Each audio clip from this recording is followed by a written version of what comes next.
Yo, yo, yo, welcome to the Juiced Up Show NBA special episode number 2. We're back with Jamaica Gary. Jamaica Gary, how we doing this evening? We're doing good. We're doing good. Excited about the NBA. Yes, sir. Yes, sir. With the Super Bowl coming up now, it's for some people, it's like officially NBA season.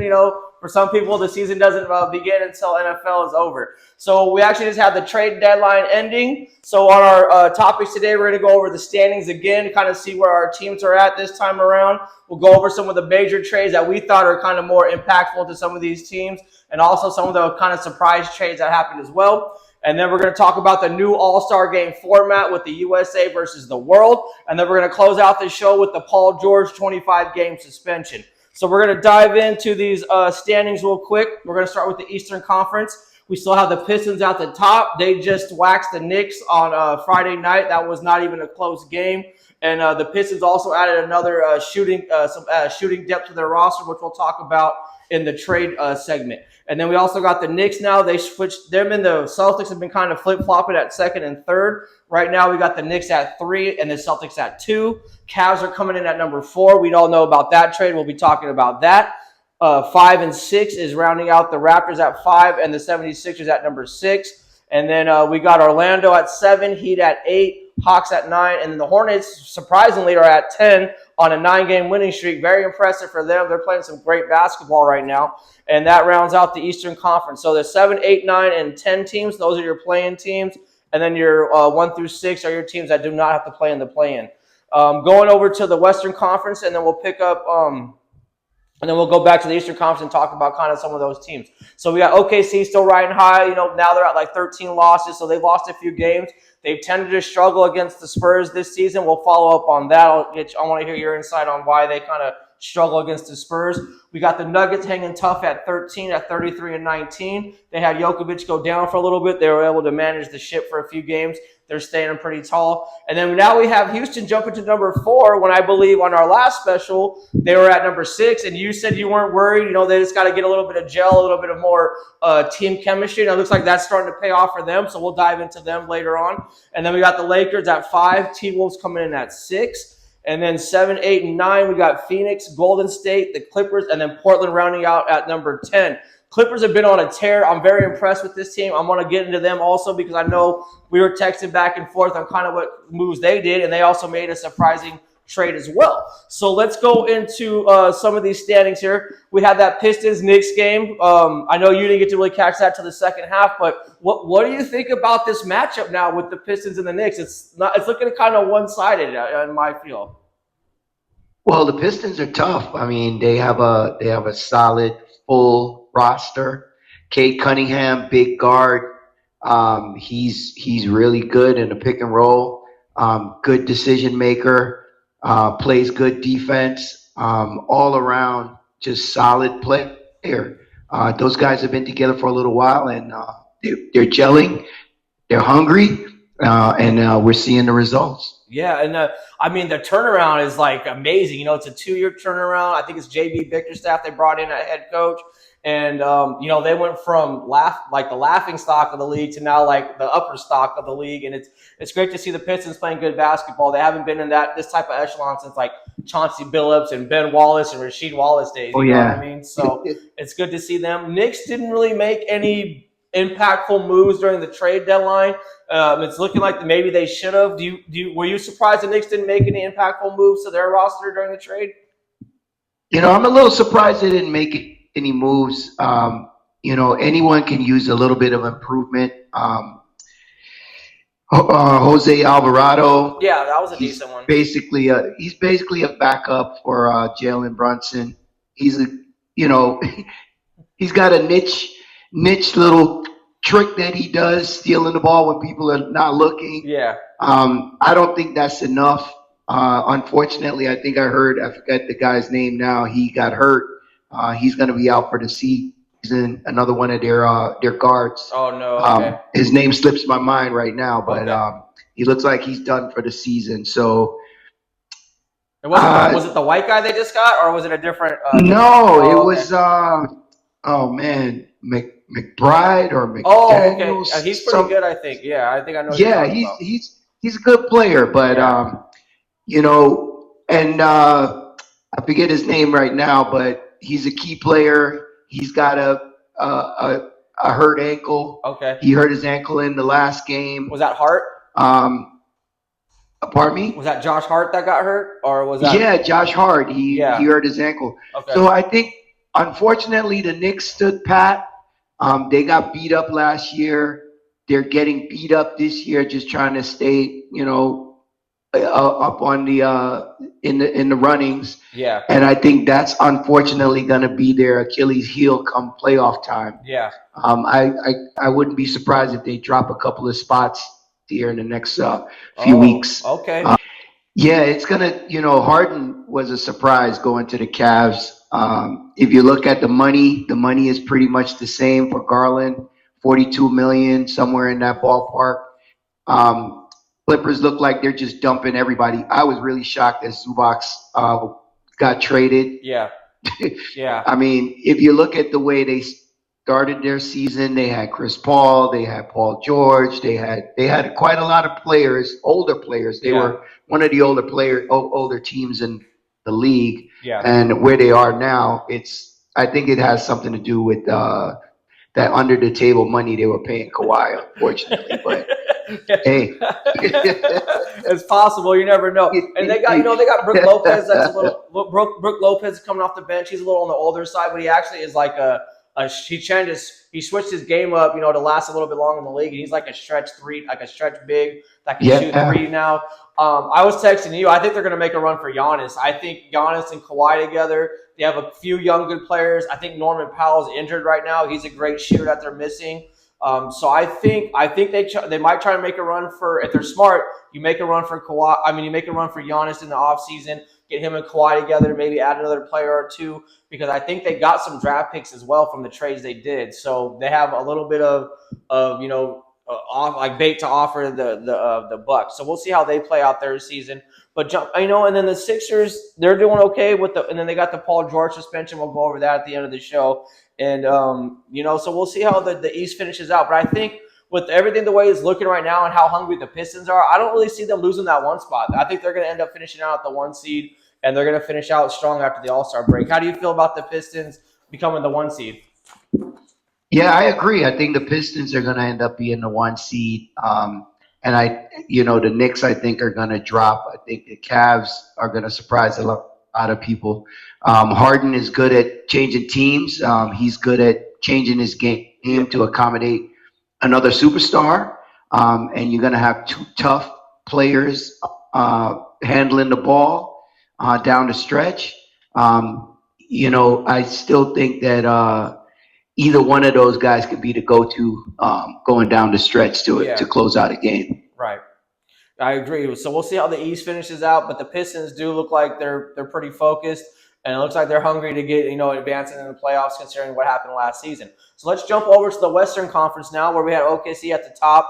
They made some trades that are kind of, I would say, under the radar. Looks like for more depth, they were able to get Mason Plumlee to get another big in there. So now you got Hardenstein, you got Chet, and then you got Plumlee. So you got some depth on your bigs. I think maybe that's what they're lacking when they play San Antonio, because they're like 0-4 against San Antonio this year, which is wild.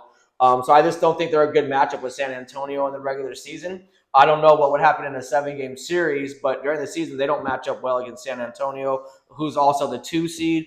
They didn't really make any significant trades, but they're playing really well, so I don't think their roster really needed any upgrades or anything they were lacking.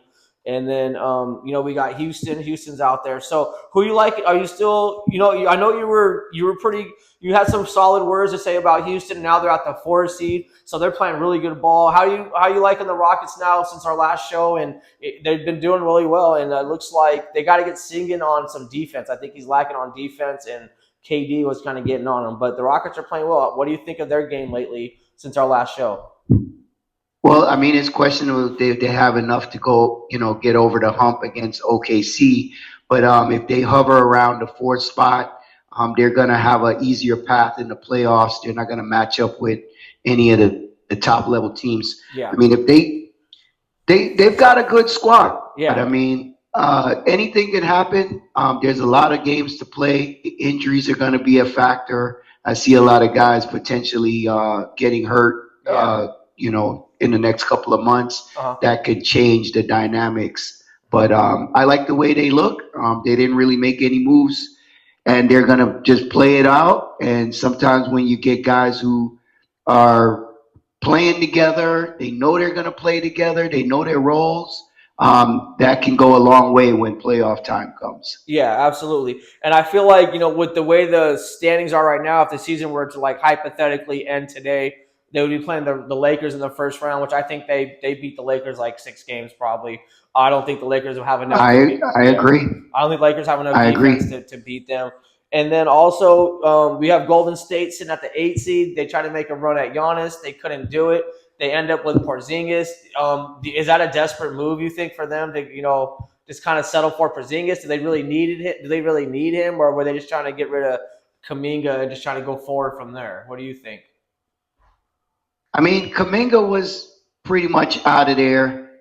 It's a worthwhile gamble. Porzingis is, if you remember when he got hurt last year, while he was playing for Boston, if he wouldn't have gotten hurt, Boston would have probably took the series. Yeah. If they can nurse him back to health and get him out there, he's going to be a problem matchup for anybody. Yeah. He can shoot three. He's a big man. He's going to clog the paint. And Draymond is going to do his thing and get him the ball. He's a lob threat. So Yeah. it changes the dynamics. Unfortunately, they lost Jimmy. So it's a worthwhile gamble. I wouldn't see it as a desperate move.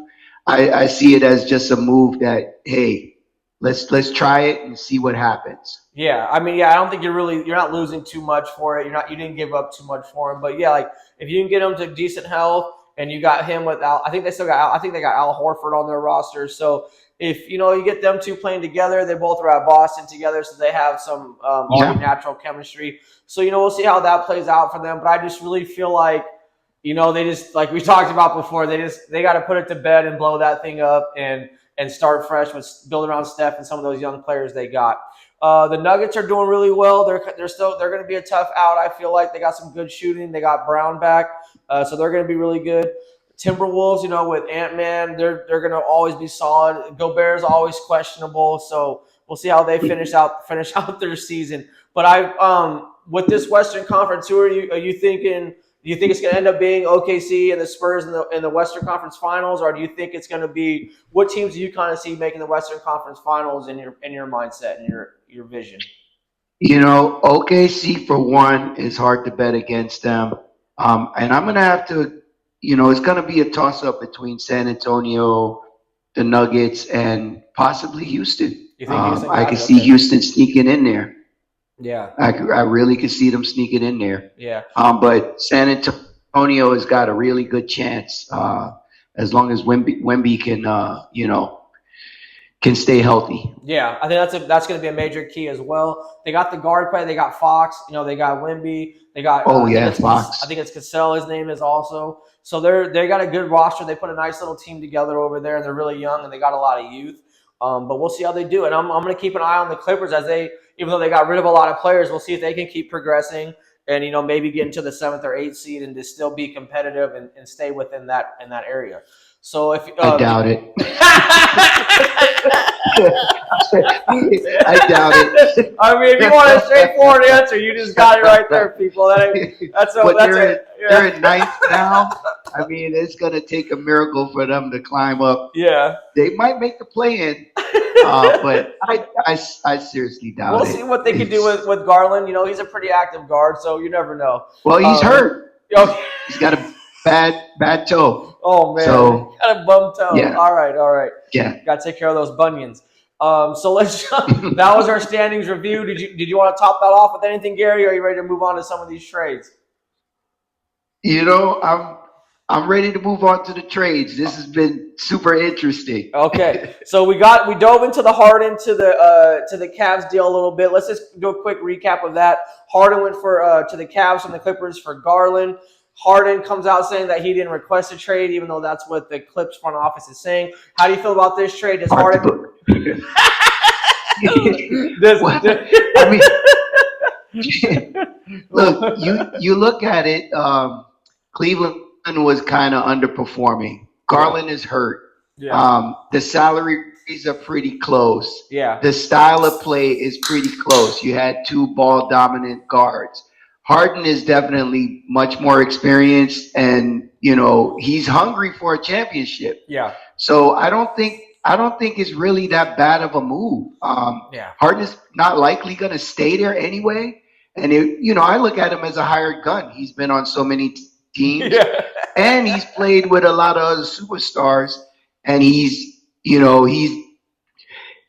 become much more of a facilitator in certain circumstances. So Yeah. if you look at the history of all the players that he's played with, he's done well playing with other really good players. Yeah. So I don't see that being an issue. Yeah, and I think he's just always going to have that black cloud over his head of like his game sevens that he just doesn't show up for. So I know the Cleveland strip clubs are welcoming him with open arms. They already have welcome James Harden signs at some of the strip clubs. So the girls are ready to go. I don't know how good Cleveland strippers look, but good luck to you, James. Hopefully you get some Texas girls to fly up there for you, buddy.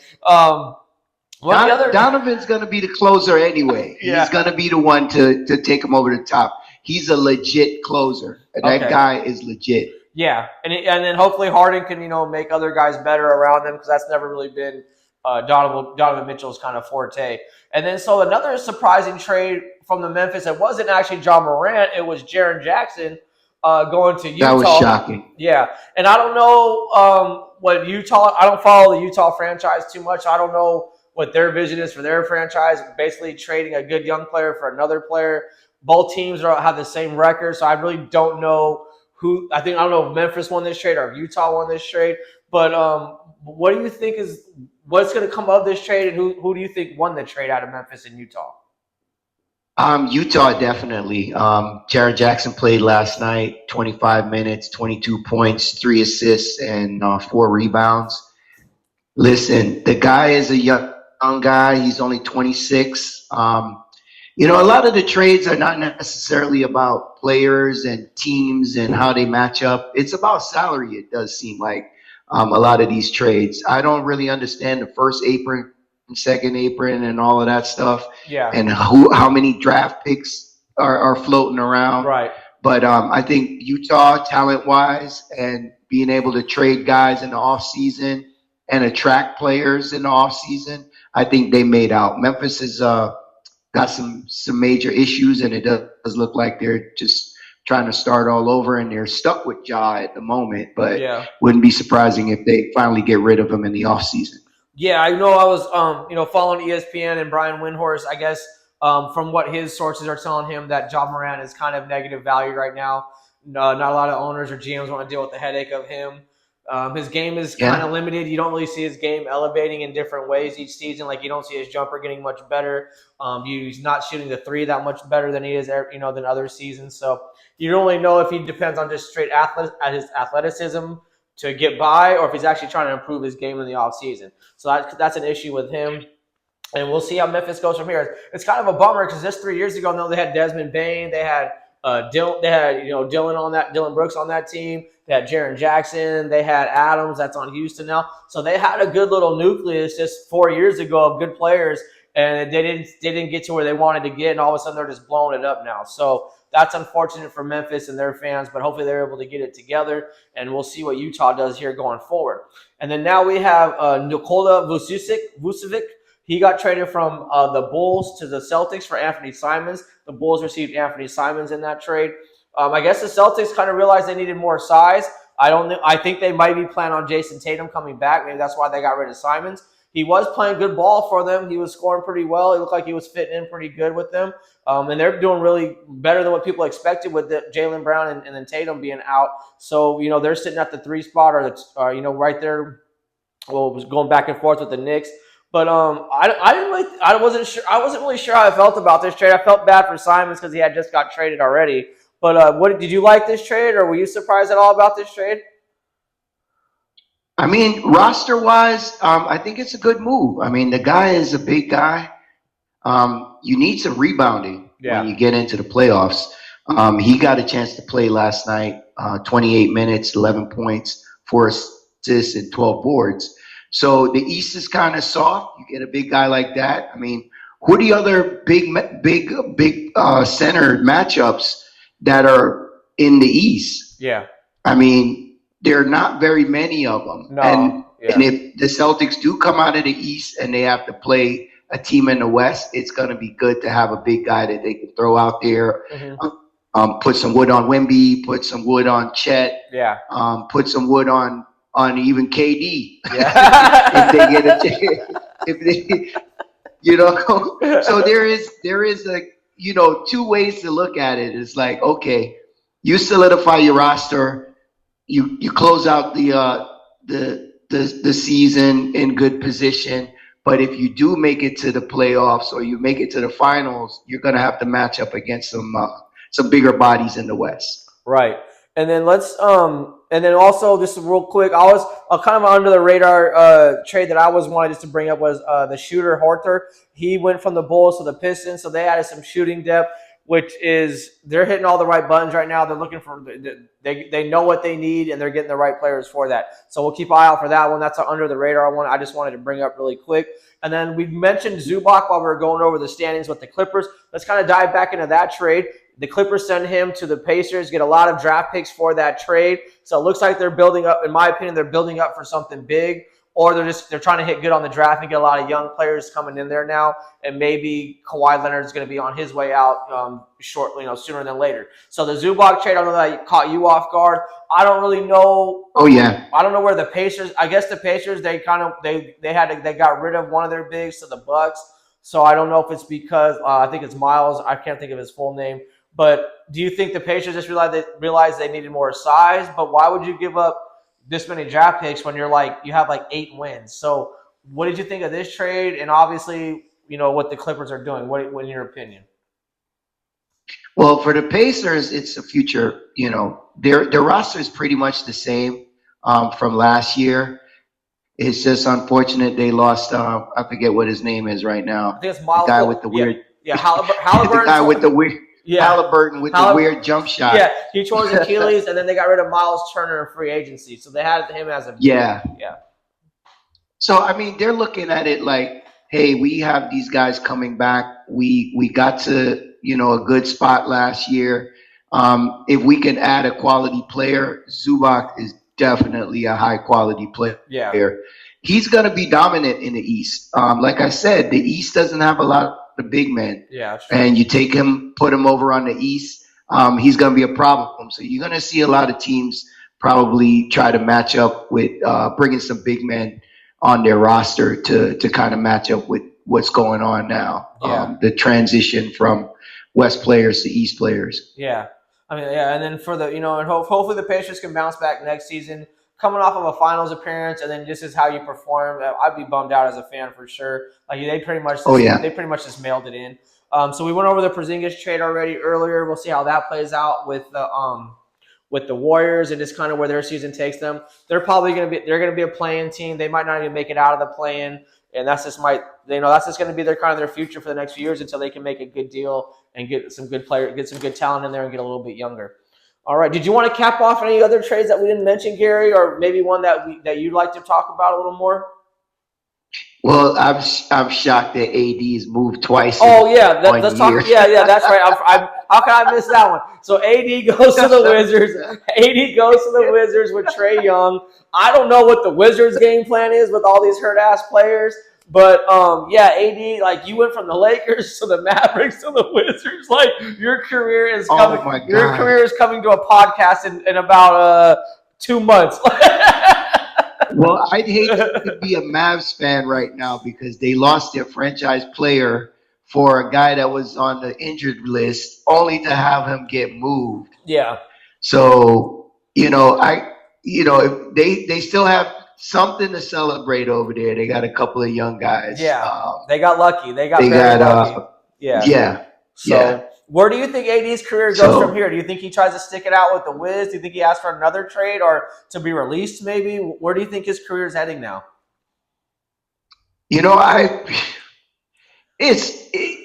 This guy's been injured so much. It's not likely that that's going to change. I just think that he's going to be one of these guys that, is in the twilight of his career because his body can't hold up. Yeah. He's an awesome talent when he's healthy, but unfortunately his body just can't.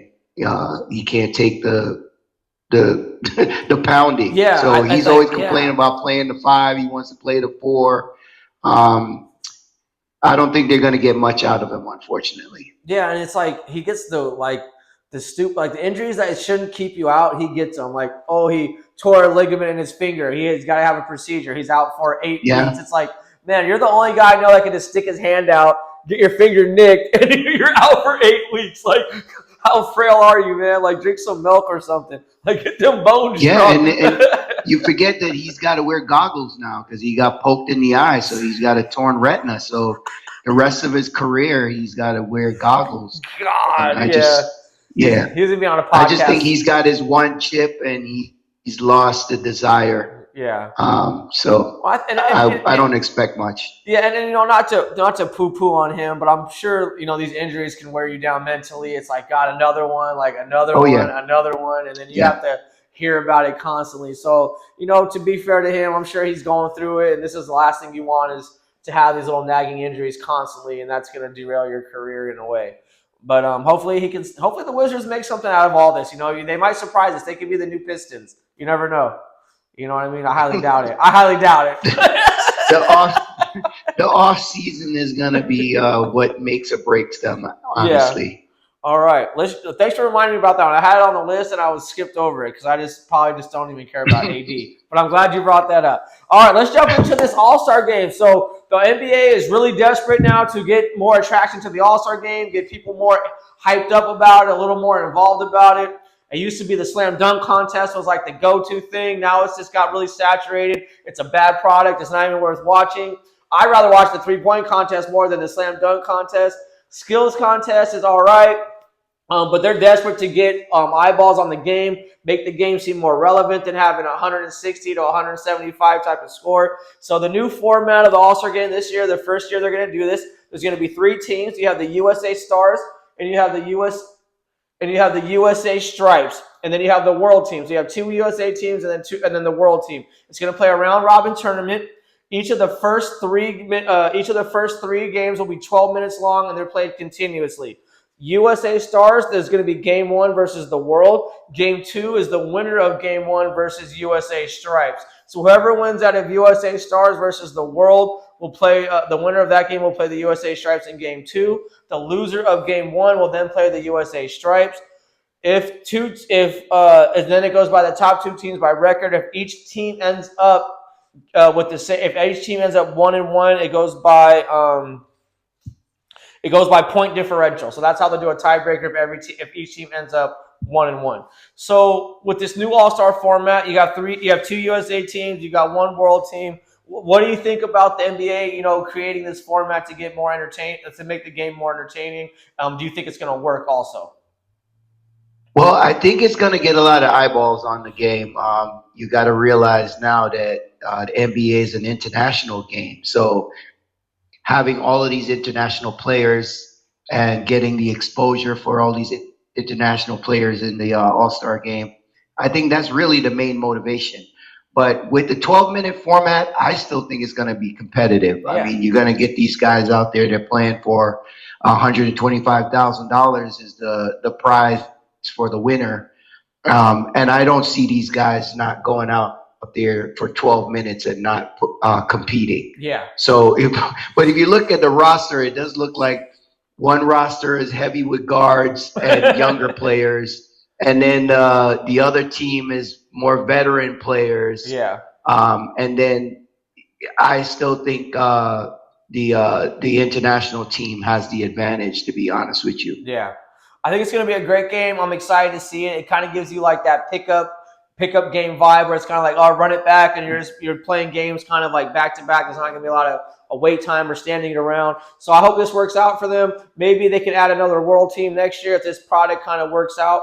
But I'm interested. I'll probably take a peek. I'm not going to lie. So I'm actually going to watch the All-Star game this year. So it has sparked some interest with everybody. And who you think the world will take the All-Star game then, or who do you think is going to win? Yeah, I honestly think the world is going to take it. Yeah. If you just look at the lineup, they got Victor, they got Karl Anthony Towns, they got Shea. I just think that overall, the makeup of the team, the world has the advantage. Yeah, I think I'm going to agree with you on that one. And I'm going to take the world also, and we'll see how that goes. There's a lot of good players out there, that, international. So it'll be a great game. All right, last topic for our NBA special. It's been a great episode so far. Paul George ends up getting a 25-game suspension for taking a drug that's on the ban list of drugs for the NBA. He wasn't playing that well this season, coming off another injury. So maybe this is kind of, in a way, a good thing in a sense, if you want to look at the bigger picture of it. But maybe he could get some more rehab, heal a little bit better. He'll still be able to be with the team. Paul George is another one of those guys that's kind of like on the AD kind of area. It's like, where do you, his career, I feel like it's kind of winding down. What do you think about this suspension? Oh, yeah. And then what do you think about Paul George's career going forward after this?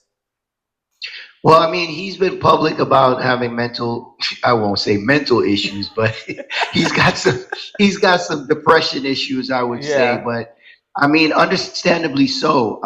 2014, he had that gruesome injury. And he's had a couple of major injuries along the way. Yeah.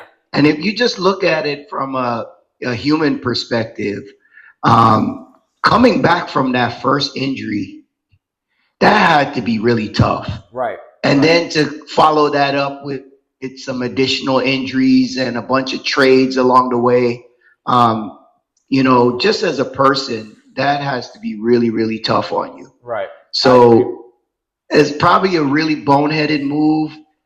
He went outside of the team to take whatever medication or whatever it is. Yeah. They're never going to tell you what it is, but it could be it could be anything. It could be the mental thing could be an excuse. It could be some other stuff too. Right. So you never know, like a steroid possibly or something like that, since they don't really tell you. But he's coming back. He's supposed to be back before the playoffs. And I think it's going to benefit Philly. They've got the young guy that's stepping in right now. I forget his name. Edgecombe. Edgecombe's playing really well. Edgecombe, he played against the Knicks a couple of nights ago, and he lit them up. Yeah, so you got two speedsters on the wing. Yeah. And Embiid's showing some signs. Embiid's showing some signs of life right now. He's looking a little healthier. Yep. So hopefully he's clean with whatever he's doing.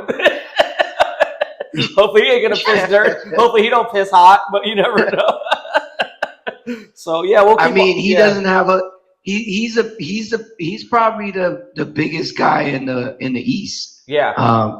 When you really think about it. So he's got an advantage whenever he's playing any teams in the East. So he's gonna match up against Zubac now. Yeah, that'll be good. They'll be banging bodies, those two big boys. Yeah, so we'll keep an eye on Paul George, how he bounces back after this suspension. We'll keep an eye on the Sixers, everyone else kind of in the race. And then we'll drop our next special a little bit maybe towards closer to playoff time, and then we'll kind of see where the seedings are and kind of see where everyone's fitting in. And then we'll get a better feel of what the seedings are going to be. This was our NBA special, episode number 2 with Jamaica Gary. I'm Jake, juiced up Accardo. Gary, we did a great show today. I appreciate all your insight, all your education of the NBA for us. I look forward to talking to you a little bit more. Wait a second. What's that? Wait a second, Jake. What happened to juiced up takes? Oh, no, man. I didn't have any ready for today. No juiced up takes? I didn't have any ready for today. Well, you already know how I feel about like the load management. I made a whole short about this.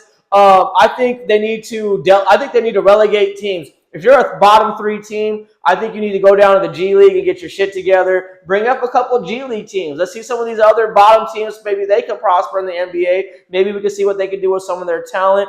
Did you see the guy that went from the G League to Alabama? He left the G League. Oh, yeah. What's up with this, man? What is up with this? I mean, that's 5 juiced up take. What is going on? What is going on There in was society? no rule against it. Yeah, what the heck is going? My man was in the G League and then went and played in the SEC. What is going on right now, Jamaica Gary? Society is heard broken. Paul Pierce say that he was gonna suit up and go play in college. Society is broken right now. Why are we regressing ourselves? Move forward. Well, there's no rule against it, so the guy is taking advantage of the non-rule. But that makes no sense. Now that he's done it, somebody's gonna change the rules. Yeah, the rules are gonna get changed. This is ridiculous, man. Like you just went from the pro, you went from like pro to college again, and I think he probably makes more at Alabama in NIL money. So who knows? 21 Jump Street. Yeah. Right. Is he even going to class? Like, what's up with this, man? So that'll be my juiced up take. Go back to high school right now. Yeah. Hey, thanks for bringing that up, Gary. I appreciate that. That's our show for tonight. I had a great time, Gary. I'll text you. You know, we always be texting, so we'll be talking some NBA, I'm sure, in no time. But you have a great night. Enjoy your Super Bowl. Stay safe. Don't be hungover. Anything else we got? What do you got, Gary? No, I don't ever do an episode without the juiced up take. That's the best part of the show. All right, my bad, man. I got you anytime. All right, well, that's our show for tonight. Everybody have a good night. Good night, Gary. I'll talk to you later, man. Oh, wait a second. You got to do that part where you're like, juice up, next, right there. There it is. I got you, man. I appreciate that. All right, Jay. Take you guys care. take it easy. All right, Gary. All right.